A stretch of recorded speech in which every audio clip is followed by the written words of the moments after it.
Welcome to my allotment in East Sussex for the second week of July, and it's still hot. Thunderstorms forecast for next week, and whether we get one is uncertain, but we can only hope.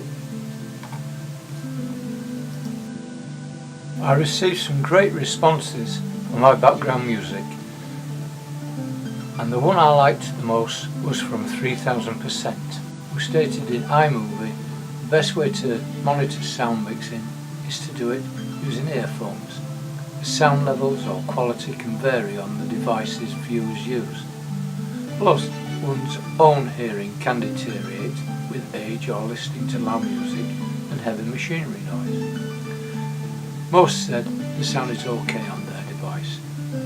Must be the devices used by others.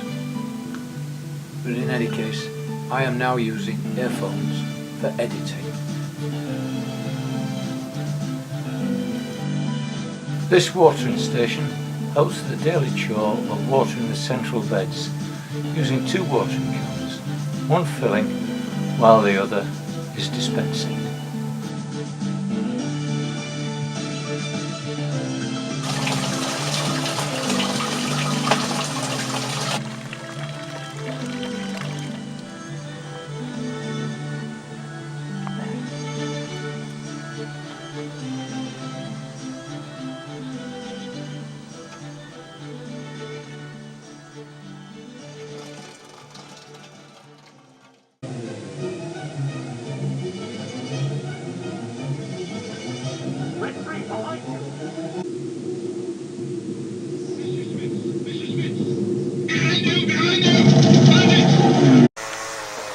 I replaced the broad beam frame back onto the raised bed, now allocated to brassicas as a temporary measure, mainly to protect the kale from the pigeons. It does make setting out the plants easy going, and it gets the spacing right. The frame will go onto the salad bed in autumn, planting half the beans on bonfire night and the remaining on Valentine's. A comment asked was how successful was the frame, and with the previous videos I think I can claim a success. What have I learnt? Could anything have been done differently or improved? Well, it could have been lighter in weight. I could have used 100% bamboo canes instead of the plastic coloured metal rods. That would have made it lighter. It's a bit awkward to move round.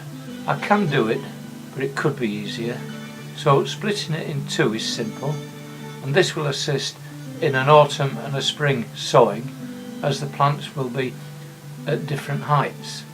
So there's a job in the future.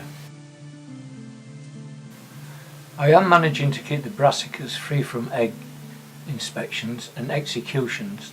These are easier without the enviro frames. I require netting for the recently planted kale and cabbage, and the netting on the strawberries is now redundant. Only problem is the hedge brambles have sent out runners, which, to say they impede access is an understatement, so they must go.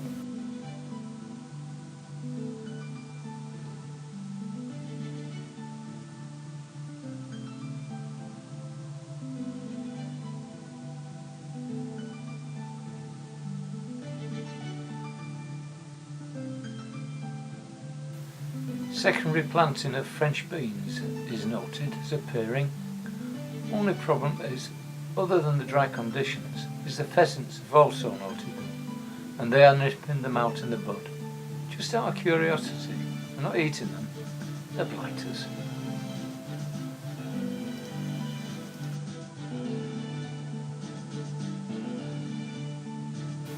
What I'll do is I'll put these frames over the top of them and re-sow some more.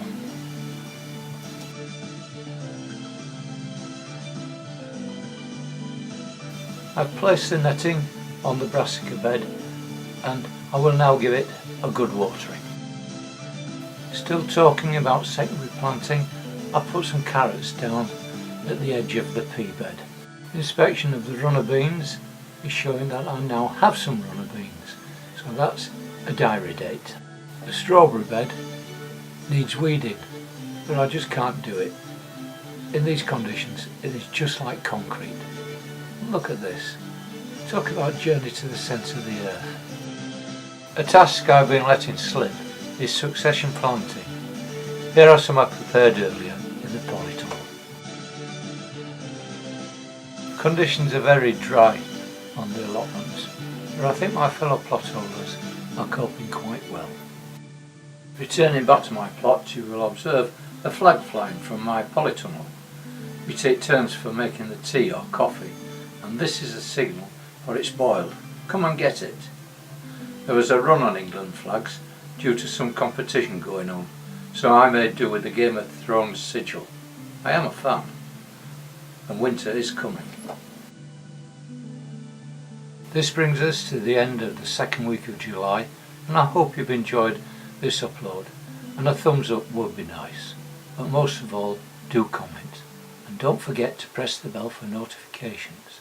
Until next week, bye!